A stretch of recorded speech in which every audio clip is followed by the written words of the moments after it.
저는 봉독 결림 말씀 가지고 부모가 곧 자녀 교육입니다 라는 제목으로 좀 말씀을 나누겠습니다. 5월은 가정의 달인데요. 지난주 근로자의 날 5월 1일부터 어린이날까지 이제 내일 모레까지 긴 연휴가 있어요. 그래서 출타하신 성도님들도 계십니다. 그럼에도 불구하고 오늘 이렇게 주의 날을 기억하며 예배 자리에 오신 여러분을 환영하고 축복합니다. 네, 우리 앞뒤 좌우에 계신 분들하고 아까도 인사를 나눴지만 아까는 조금 적은 인원이었고요. 지금은 좀 이제 앞뒤 좌우에 계신 분들하고 조금 원초적인 인사, 사랑합니다, 축복합니다. 그런데 이런 인사를 하면 너무 상투적일 때가 있어요. 여러분 그러지 마시고 서로의 뭘 바라봐요? 네, 쌍눈을 쌍눈을 바라보시고 서로의 인사를 건넬 때 여러분 그 서로의 눈빛에 가득 담긴 사랑을 느끼실 수 있는 그런 은혜가 있길 소망합니다. 우리 같이 인사 나눌게요. 사랑합니다. 사랑합니다. 축복합니다. 네, 사랑합니다. 네, 이렇게 돌아보지 않으시면 주일날 한 번도 얼굴을 마주하지 못하고 그냥 가시는 성도님들도 계시더라고요. 그래서 이렇게 한 번씩 꼭 인사를 나누어야겠다 하는 생각을 하게 되는데 저는 오늘 이 다윗의 가정 이야기를 통해서 가정에서 부모의 역할이 어떠해야 하는지를 좀 묵상해 보려고 합니다. 다윗 그는 하나님 마음에 참 합한 자라고 하는 인정을 받았던 이스라엘의 최고의 왕이죠. 이스라엘의 자랑거리입니다. 그렇지만 그의 인생은 그런 데 비해 참 파란만장했어요. 그런 파란만장한 인생에 그의 가정은 다윗에게 특히나 아픈 손가락이었습니다. 아픈 손가락이었어요. 어떻게 보면 다윗의 인생에 좀 가리고 싶은 치부 같은 것이 가정이었죠. 오늘 그런 다윗의 노년에 거의 인생의 막바지에 일어난 사건인데요.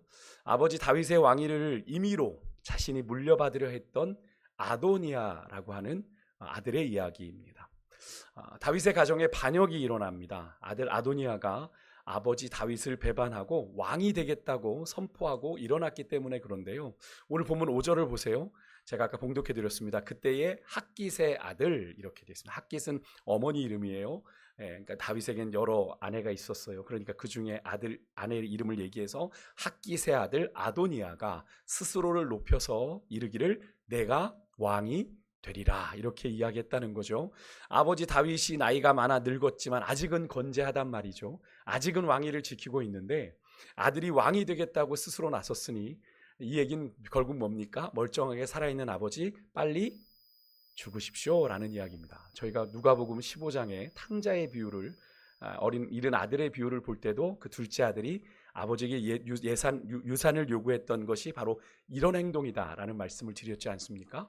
아직 아버지가 건재한데 아버지에게 유산을 요구했다는 건 그 유산은 아버지가 죽은 이후에나 나눌 것인데 그 유산을 요구했다는 건 아버지가 빨리 죽으라는 이야기. 이것처럼 배은망덕한 일이 없는 거죠. 그래서 지금까지 사울 다음에 다윗이지만 이 유다 사회에선 하나님이 허락하지 않으셨는데 자기가 왕이 되겠다고 나선 사람은 이 아도니아 직전에 압살롬이라고 하는 또 하나의 아들 빼고는 없었어요. 그죠? 그래서 이 아도니아 행위는 반란입니다. 반란이다 이렇게 우리 옛날 이제 사극 보면 그러잖아요. 반란이다, 반역이다 뭐 그런 이제 멘트가 나오는데 그런데 그런 아들 아도니아의 편에는 유다 왕국의 제법 주요한 인사들이 함께했습니다. 그것도 다윗의 곁을 오랜 동안 지켰던 다윗의 군대 장관인 요압 그리고 제사장 아비아달도 함께했습니다.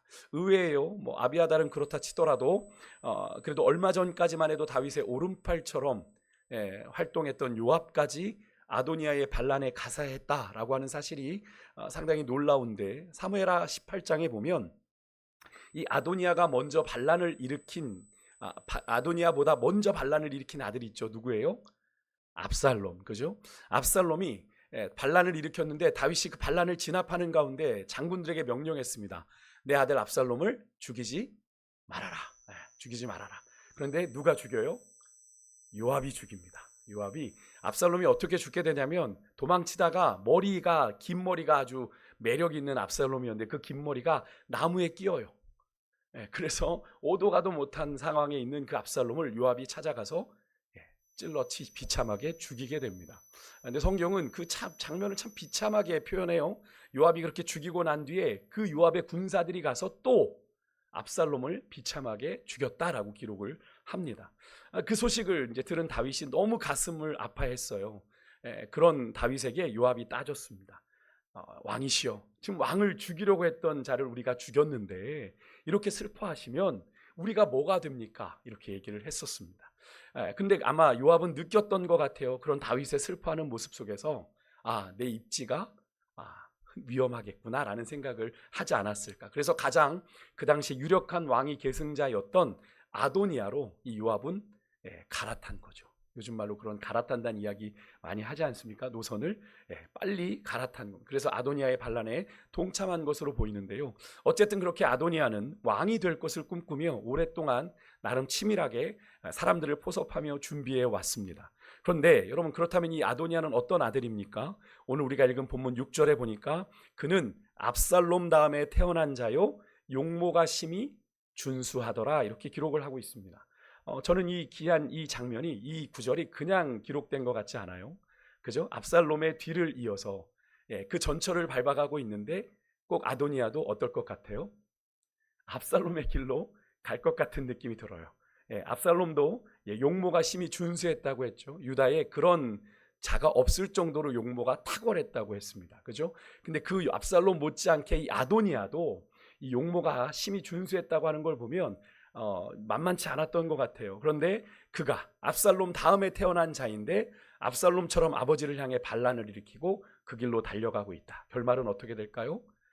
꼭 복선을 주는 것 같아요. 압살롬의 결말과 같은 그런 운명을 맞이하게 될 것 같은 상황입니다. 그래서 히브리어 성경은 그 이야기를 기록하고 있지만 히브리어 성경을 보면 아니다라고 하는 동사로 시작을 합니다. 이 구절이요. 그러니까 이건 어디에 연결이 되는 거냐면 우리 성경 6절 저 하반절에 뒤쪽 편에 그의 아버지가 말로 그를 섭섭하게 한 일이 없었다라고 하는 단어와 연결되는 단어입니다. 여기에 이 섭섭하게 했다라고 하는 건 훈련, 훈육하다라는 걸로 번역을 할 수 있는 단어이고요.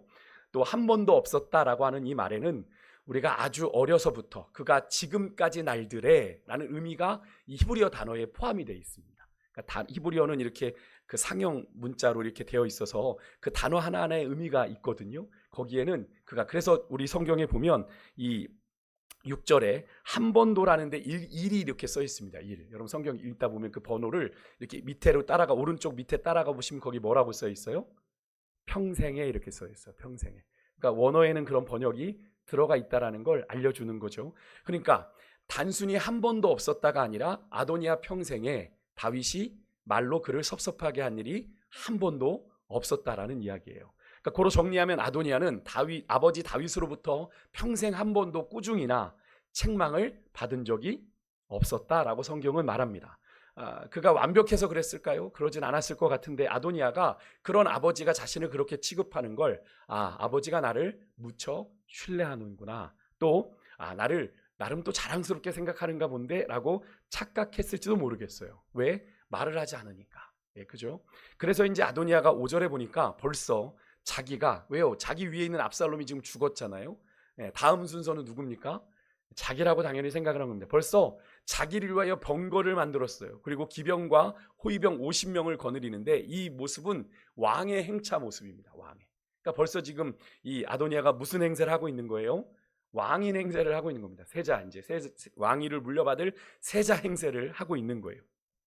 그리고 더욱 이제 드디어 디데이를 정하고 이제 추종자들을 모아 9절에 보니까 에느로겔 근방 소엘렛 바위로 내려가서 그곳에서 잔치를 베풀어요. 제법 큰 축하연을 연 건데 이미 이제 김칫국 마시고 있는 거예요. 우리가 결혼을 앞두고 종종 친구들을 불러다가 파티를 하는 것이라고 좀 생각해 보시면 좀 이해가 쉬울 것 같은데, 선지자 나단 그리고 자신의 경쟁자인 솔로몬을 제외한 모든 왕자들과 유다의 신하들을 다 초청했으니 얼마나 걸판지게 잔치가 벌어졌겠습니까? 다윗이 몰랐을까요? 다윗은 알았을 겁니다. 그런데 어쩌면 이 행동은 상당히 위험할 수 있는 행동이죠. 반란의 시작을 알리는 행동일 수도 있는 겁니다. 그러면 다윗이 아도니아를 어떻게 해야 돼요? 너 섣부르구나, 너 경솔하구나, 이렇게 혼을 내야 되는 것 아닙니까? 여러분, 이 권력 앞에는 사실 아버지도 없고 아들도 없지 않습니까? 우리가 영조와 사도세자 이야기를 보면 그렇지 않습니까, 여러분? 다윗은 그런데 아도니아를 꾸짖지 않아요. 아무런 이야기를 하지 않습니다. 왜? 다윗은 이 아도니아를 올바르게 훈육하지 않는 걸까요? 아니, 다윗은요, 성경을 보면 모든 자녀들을, 그 스라에 있는 자녀들을 꾸짖거나 올바로 교육한 적이 거의 없습니다. 거의 없어요. 맏아들 암논이, 여러분, 그의 배다른 동생이 있는데, 여동생이에요. 다말이라고 하는 여동생이 있는데, 이 다말을 너무 연모해요. 배다른 여동생을. 그래서 어떻게 합니까? 결국에는 아버지를 속여가지고 그 여동생을 자신의 병간호를 위해 자신의 집으로 불려들었다가 강제로 욕보이게 됩니다. 이건 심각한 일이잖아요, 아버지 입장에서. 근데 사무엘하 13장 21절에 보면 다윗이 어떻게 하냐면 그 소식을 듣고 그렇게 다말이 너무나도 힘겨워한다, 어려워한다, 마음의 상처를 크게 받았다라는 이야기를 들었음에도 불구하고 그냥 심히 노했다라는 기록 빼고는 암논을 불러다가 꾸짖었다더라, 뭐 암논을 혼냈다더라, 책망했다더라는 이야기가 나오지 않습니다. 그래서 다말의 오빠, 이 다말의 이제 직계 오빠죠, 압살롬이 다말의 오빠인데 그 일로 인해서 만 2년을 집을 나갔다 와요. 만 2년을 집을 나갔다 와요. 짧게 기록되어 있지만 그런데도 이 압살롬을 불러다가 뭐라고, 너 왜 집 나간 거야, 뭐 이런 이야기 하지 않아요. 사무엘하 14장 33절에 보면 오히려 압살롬이 그렇게 2년 만에 돌아와서 어떻게 하냐면 자기 동생 이 다말을 욕보인 암논을 잔치를 핑계 삼아 죽여버립니다. 형제간에 지금 칼부림이 난 거예요. 그러고선 도망치거든요, 압살롬이. 형을 죽였으니 도망칩니다. 그리고 3년 뒤에 압살롬이 돌아오는데 다윗이 찾지 않아요. 그러니까 그 중재를 했던 요압 때문에 압살롬이 다윗에게 찾아가니까 그제서야 다윗이 압살롬을 안아주면서 입을 맞췄다라는 성경의 장면이 나옵니다. 근데 그 당시에 입을 맞췄다는 건 화해의 표시거든요. 근데 그렇게 화해하고 넘어갈 일이 아니지 않습니까? 형제간에 지금 칼부림이 났어요. 뭔가가 정리가 필요해요. 압살롬에게도 뭔가가 가르침이 필요할 것 같은데 다윗은 압살롬에게 아무 말도 하지 않고 그냥 적당히 화해를 통해 관계를 정리하고 만 거예요. 왜 다윗은요, 자녀들에게 참 훌륭한 성품을 가지고 있고 또 지혜도 있는 사람인데 왜 어떠한 교육도 하지 않고 그렇게 나 몰라라 하듯 이렇게 방치한 걸까요? 자녀들을 사랑하지 않아서일까요? 그러진 않았을 것 같습니다. 다윗은 자식을 무척 사랑했던 왕이에요. 앞에서 언급했던 압살롬의 경우를 여러분 한번 생각해 보시자고요. 다윗이 자신을 향해 반란을 일으켰던 압살롬을 요압이 죽였다라는 이야기를 들어요. 그리고서는 다윗이 어떻게 반응을 하냐면 성문 위에 다락방으로 홀로 올라가 통곡하여 울었다 라고 성경은 이야기하는데 어떻게 울었는지 한번 읽어볼까요? 사무엘하 18장 33절을 같이 한번 읽어볼게요. 같이 읽습니다. 시작. 내 아들 압살롬아, 내 아들 압살롬아, 차라리 내가 너를 대신하여 죽었다면 압살롬 내 아들아 하였더라. 여러분 얼마나 간절하게 여러분 이 다윗이 압살롬에 대해서 안타까워하고 슬퍼하는지가 여러분 느껴지십니까? 자신이 대신 죽어야 했다라고 자책하기까지 하는 건 자식을 먼저 보낸 부모라면 누구나 갖는 마음이더라고요. 제가 목회를 하면서 이제 장례를 치르다가 특히나 부모보다 자녀가 먼저 간 경우, 특히나 자녀가 어린 경우, 부모는 아직 젊은데 아이가 먼저 사고나 이런 걸로 죽게 된 경우 장례를 치르기가 참 어렵습니다. 어떤 말로도 위로가 되지 않아요. 그때는 자녀를 가슴에 묻는다고 하지 않습니까? 그러니까 그 슬픔 때문에 부모가 거의 울지 못합니다. 장래 내내 멍하게 있어요. 울음조차 나지 않는 거죠. 너무 극한 슬픔을 겪게 되면 눈물조차 나지 않는다고 하는데 딱 그런 경우를 몇 번 경험했는데요. 그런 부모들의 일괄적으로 하는 이야기, 특히나 화장을 하는 경우 아이를 화장해야 되는 그 관이 불 속으로 들어가는 그 모습을 보면서 자지러질 때 동일하게 하는 이야기가 뭐냐면 내가 대신 너 대신 갔어야 되는데, 내가 너 대신 먼저 갔어야 되는데, 늙은 내가 죽고 네가 살았어야 되는데 네가 먼저 가면 어떡해 라고 우는 걸 많이 보았습니다. 아마 부모라면, 자식을 먼저 떠나보낸 부모라면 오늘 다윗 같은 이런 마음을 다 가질 겁니다. 그러면서 압살롬을 향해 계속 내 아들 압살롬아 반복하는 걸 볼 때 여러분 아버지 다윗이 얼마나 압살롬을 사랑했는지 여러분 느낄 수 있는 그런 표현이지, 장면이지 않습니까? 저는 이런 다윗의 모습을 보면서 부모의 마음인가 싶기도 하면서 한편으로는 압살롬은 다윗에겐 아픈 손가락이잖아요. 그렇죠? 상당히 민망스러운 아들이기도 해요. 자신에게 반란을 일으킨 것도 모자라 아버지의 하체라고 할 수 있는 아버지의 후궁을 백주대낮에 욕을 보이지 않습니까? 그죠? 그건 뭡니까? 아버지를 능멸한 거죠. 아버지라는 존재를 멸시한 행위입니다.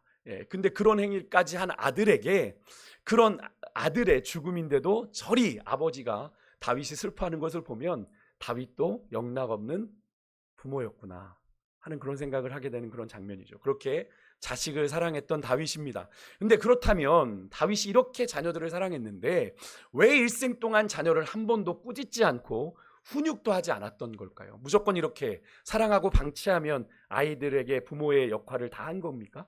좋은 부모인가요? 아니죠. 잠언 13장 24절에 보니까 이런 말씀이 나와요. 한번 같이 한번 읽어볼까요? 같이 읽습니다. 시작. 매를 아끼는 자는 그의 자식을 미워함이라. 자식을 사랑하는 자는 근실이 징계하느니라. 그렇게 말합니다. 매를 아끼면 그 자식을 미워하는 거예요. 물론 지금은 가정폭력이다 이래서 함부로 할 수 없죠. 그렇지만 그렇다고 해서 너무나도 매를 아끼는 것 또한 여러분 자식을 바르게 훈육하는 게 아니죠. 자식을 사랑하는 자는 근실이 성실하게 징계한다. 징계가 필요하면 조금의 징계도 주고 책망도 하고 꾸중도 하는 것이 부모의 역할이라고 잠언은 이야기합니다. 그런데 다윗이 이것을 모를 리 없는 다윗이 왜 아도니아뿐 아니라 자녀들을 한 번도 꾸짖지 않고 훈육도 하지 않았던 걸까요? 그에게 무슨 문제가 있는 걸까요? 다윗의 마음속에 있는 이 뭔가를 알 수 없는 이것을 알아보려면 오늘 본문 우리가 읽었던 이 열왕기상을 시작하는 1장의 1절에 한 여인이 등장을 합니다. 아비삭이라고 하는 여인의 이야기로 우리가 돌아가 봐야 되는데요. 4절은 이 여인을 가리켜 이렇게 말합니다. 우리 한번 같이 한번 읽어볼까요? 시작. 이 처녀는 심히 아름다워 그가 왕을 받들어 시중 들었으나 왕이 잠자리는 같이 하지 아니하였더라. 아멘. 이 말씀을 좀 제대로 이해하려면 우리가 열왕기상 15장 5절에 다윗에 대한 이 평가를 우리가 좀 연결해서 읽어봐야 되는데요. 함께 읽어봅니다. 열왕기상 15장 5절 같이 읽습니다. 시작. 이는 다윗이 햇사람 우리아의 일 외에는 평생에 여호와 보시기에 정직하게 행하고 자기에게 명령하신 모든 일을 어기지 아니하였음이라. 아멘. 뭐라고 얘기합니까? 다윗이 햇사람 우리아의 일 외에는, 우리아의 일이란 뭡니까? 여러분 너무나 잘 하시는 이야기죠. 그의 아내 밧세바를 임의로 취하고 그것을 덮고 숨기기 위해서 그의 남편 우리아를 전장에서 죽게 합니다. 그죠? 우연히 죽은 거라고 항변할지 모르지만 전장 가장 치열한 곳에 보내게 해 죽게 했으니까 살인교사죄를 저지른 거죠. 그 일 외에는 다윗이 평생에 여호와 보시기에 정직하게 행하고 자기에게 명령하신 모든 일을 어기지 않았다라고 그의 인생을 성경은 평가하고 있는데, 사실 여러분 이 밧세바의 일이 그러면 다윗에게 우연히 일어난 것처럼 보입니다. 그죠? 우리가 볼 때는 그러잖아요. 다윗이 낮잠 자고 일어났다가 옥상을 거닐다가 우연히 다윗의 시선에 사로잡힌 여인 아닙니까? 근데 우연히 일어난 것처럼 보이지만 우연히 일어난 일이 아닙니다. 다윗 안에 숨겨있던, 웅크리고 있던 욕정이 그 순간 노출되어 표현된 거죠. 우연이 아닙니다. 이런 까닭에 열왕기상 1장 1절에 보면요, 다윗이 나이가 많아서 이불을 덮어도 따뜻하게 느끼지 않았을 때 신하들이 그것을 해결할 방법으로 어떤 걸 선택합니까? 여인을 넣어주기로 결정한 것도 그런 맥락이에요.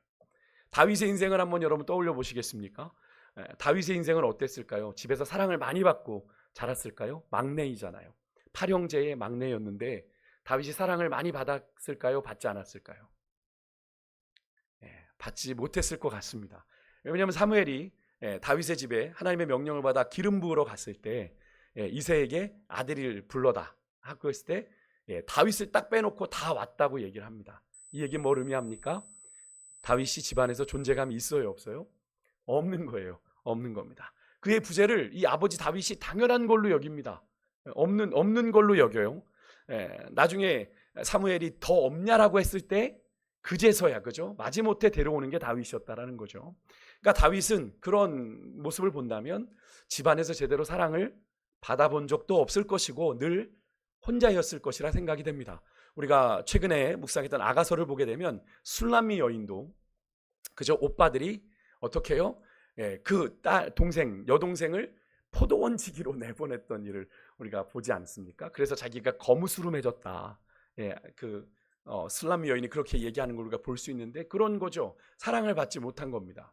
예, 그러니까 늘 혼자였어요. 예, 양을 치며. 그런 다윗의 가족 안에서 느끼는 외로움, 그리고 사랑의 결핍은 무엇으로 변했냐면 이성에 대한 갈증으로 그것이 변해 있었던 것이고, 그런 가운데 이 다윗이 전쟁 출정할 때라고 그 시기를 얘기하지 않습니까? 다윗이 bat세바를 취할 그때가 한창 전쟁할 시기입니다. 근데 그래서 왕들이 군대를 이끌고 전쟁을 나가야 되는데 다윗이 낮잠을 자고 있었다. 뭘 말합니까? 이스라엘은 태평성대를 누리고 있었던 겁니다. 그러니까 왕이 굳이 나가지 않아도 군대 장관 요압만 내보내도 충분히 웬만한 나라들을 상대할 수 있을 만큼의 국력을 가진 태평성대를 누리고 있었던 그때에 마음이 편안하죠, 다윗이.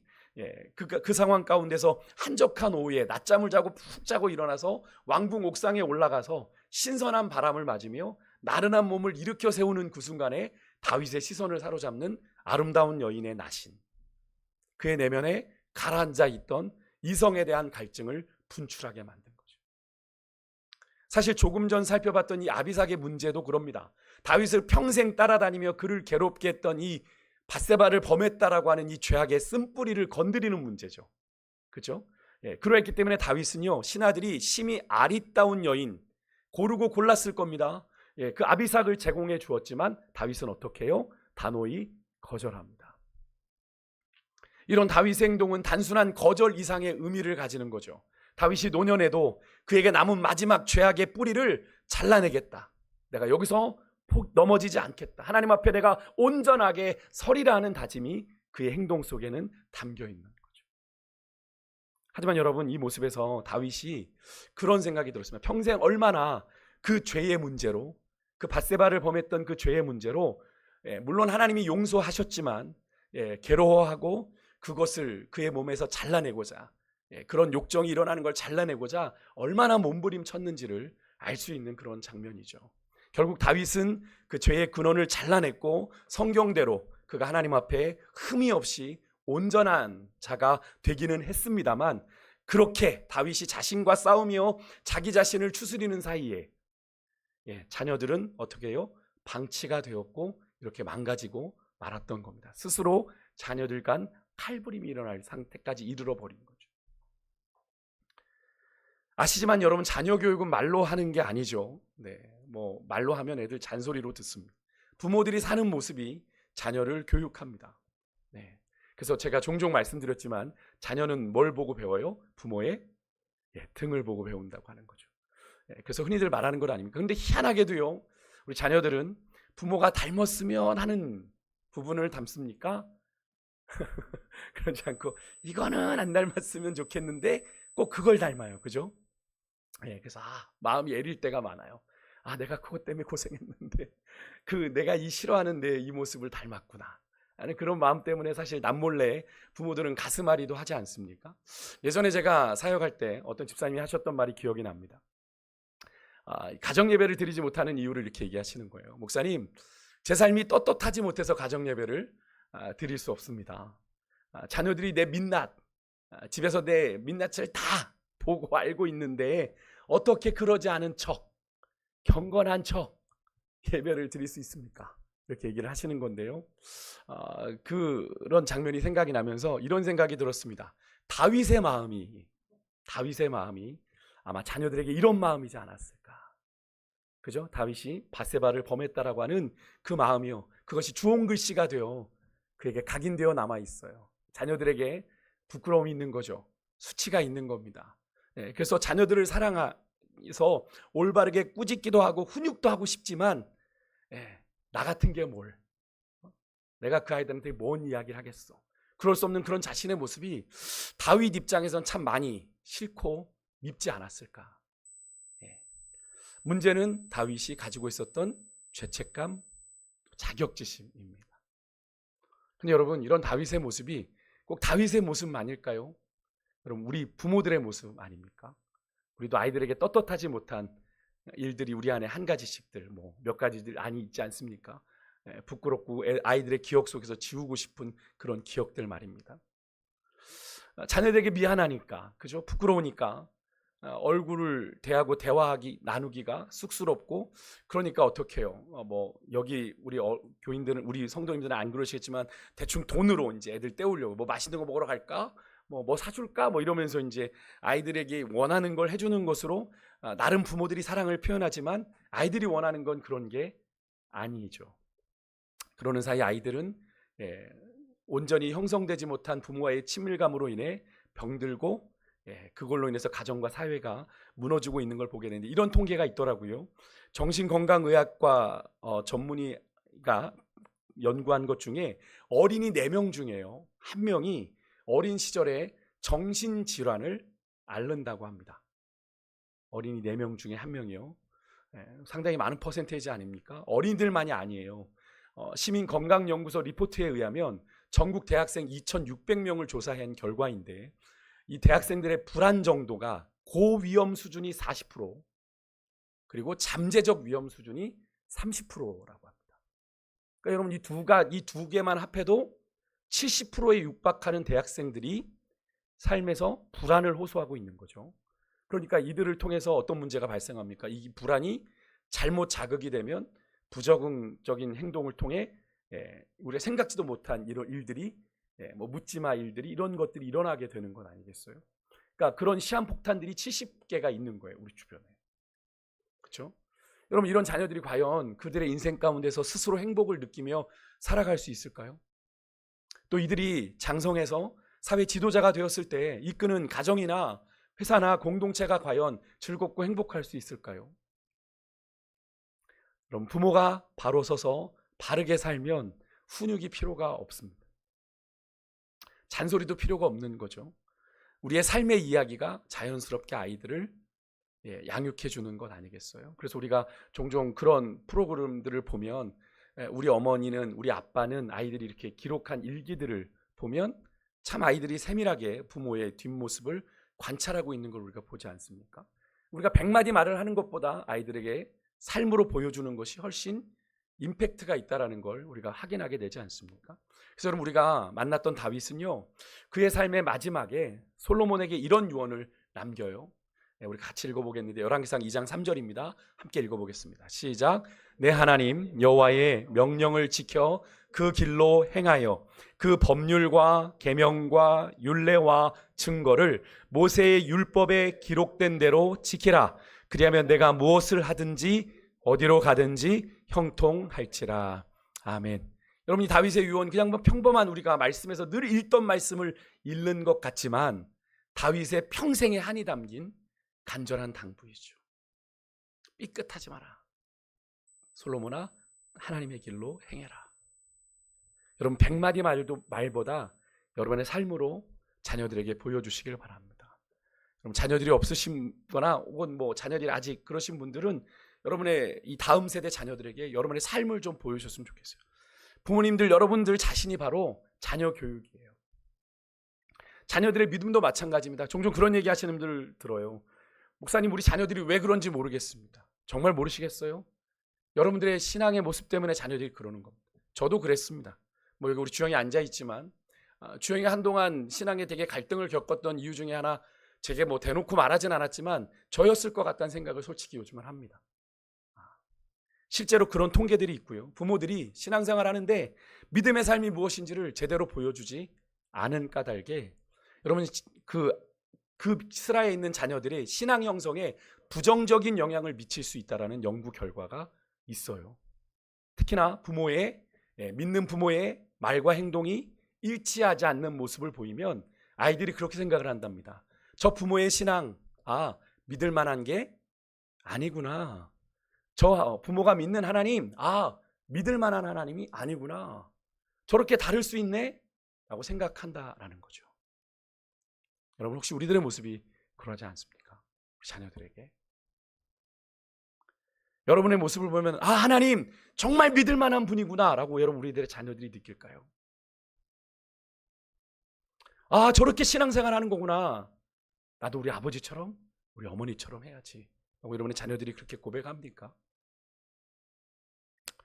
부모 되신 여러분, 우리가 스스로가 지금까지 한 일이 많이 부족하다고 여기는 자격지심, 또 우리 스스로가 떳떳하지 못하다는 그런 죄책감에서 벗어나서 우리 주님 안에서 우리 주님과 함께 다시 새로운 삶의 이야기를 좀 써내려 가보지 않으시겠습니까?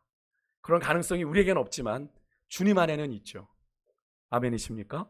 주님 안에는 있습니다. 우리가 요즘 자주 읽는 고린도서 5장 17절 한번 같이 읽어볼까요? 시작. 그런즉 누구든지 그리스도 안에 있으면 새로운 피조물이라. 이전 것은 지나갔으니 보라 새 것이 되었도다. 네. 여기 보십시오. 그리스도 안에 있으면 새로운 피조물, 하나님이 우리를 다시 창조하신다는 거예요. 다시 창조하실 수 있다는 거예요. 그러니까 우리가 과거에 이전 것에 자꾸 발목 잡히면 안 돼요. 과거의 사건에 발목 잡혀서 여러분 계속 우리가 그것을 벗어나지 못하면 우리의 삶은 늘 거기에 머무를 수밖에 없습니다. 여러분 저기 기둥에 세워 있는 말뚝에 묶인 소나 가축들을 떠올려 보십시오. 돌아봤자 거기 아닙니까? 그것을 끊어낼 때 우리가 새로운 출발을 할 수 있는, 여기 보십시오. 이전 것은 지나갔으니 보라 새 것이 되었도다. 우리의 결심으로 실패했지만 우리 안에 주님이 역사하시면 우리는 새로운 출발을 하게 되는 줄 믿습니다. 우리의 힘과 결심으로는 안 되지만 우리의 능력 되신 우리 주 예수 그리스도로 말미암아 우리는 새로워질 수 있는 줄 믿습니다. 아멘이십니까? 주님이 그렇게 하실 수 있어요. 주님이 그렇게 바꾸실 수 있어요. 사도 바울은 그것을 몸소 경험했기 때문에 이렇게 자신 있게 선포하고 있는 것 아닙니까? 사도 바울이 경험했기 때문에. 여러분, 살아계신 우리 주님이 나를, 또 우리 자녀들을, 우리 가정을 그렇게 만지시고 고치셔서 새롭게 하실 것을 여러분 기대하면서 여러분 우리 그런 좀 소망을 가졌으면 좋겠어요. 주님이 우리 안에 새로운 일들을 시작해 주십시오. 새로운 이야기가 기록되게 해주십시오. 그렇게 소망하는 가운데 우리가 좀 나아갔으면 좋겠는데요. 우리가 그 마음을 담아 이 시간에 찬양 한 곡을 좀 부르겠습니다. 우리 아까 마지막 불렀던